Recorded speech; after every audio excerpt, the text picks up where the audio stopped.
Prabowo Subianto berbicara soal kesejahteraan rakyat dalam dialog terbuka Muhammadiyah 2 hari lalu.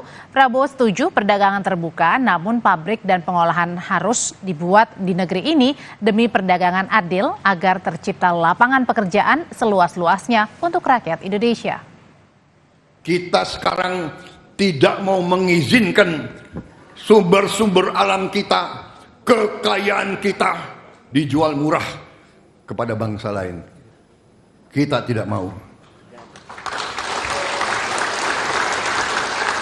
Kita mau pabrik-pabrik itu dibuat di Indonesia.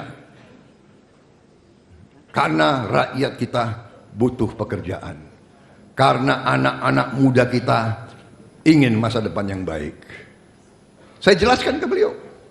Yang mulia, kita setuju perdagangan bebas. We support free trade, but we want fair trade. Ini ada Menteri Perdagangan. Kita mau perdagangan bebas, tapi kita mau perdagangan adil. And saya bilang kita mau level playing field. Sementara dalam gagasannya, Capres